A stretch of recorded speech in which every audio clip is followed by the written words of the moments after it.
It's bad. Saturated fat's bad.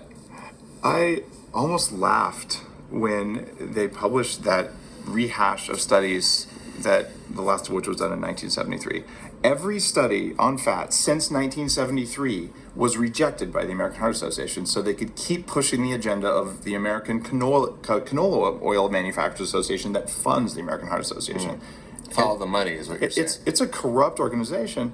And when real doctors and scientists looked at the data from the 1970s studies that the American Heart Association relies on, it turns out that the biggest of those studies, the one that ended in 1973, when you look at all the data, it actually found the opposite of what the American Heart Association says. So what we're dealing with here is pure marketing and propaganda from a company, a nonprofit company, that is backed with an agenda, and the agenda appears to be keep people sick.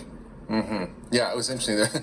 There was a study that was buried for 40 years that was done by the guy who created what we call the diet heart hypothesis, which is that saturated fat raises LDL cholesterol. LDL cholesterol causes heart attacks, so reducing saturated fat will prevent heart attacks. So that's never been proven, but it's an idea. It was a hypothesis.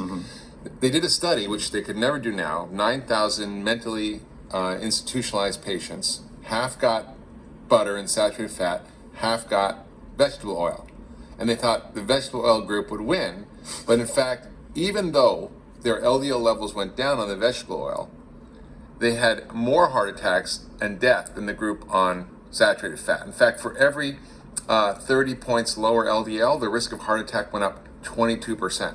And that study was buried in a basement for 40 years until a researcher from the NIH tracked it down, found the data, and published it just recently. So that completely these studies could not be done now, which is a randomized controlled trial. Most of these studies on saturated fat are population studies. They all have all kinds of confounding factors. They don't necessarily elicit the real answer, but this is a gold standard study, and it's been buried. Mark, when I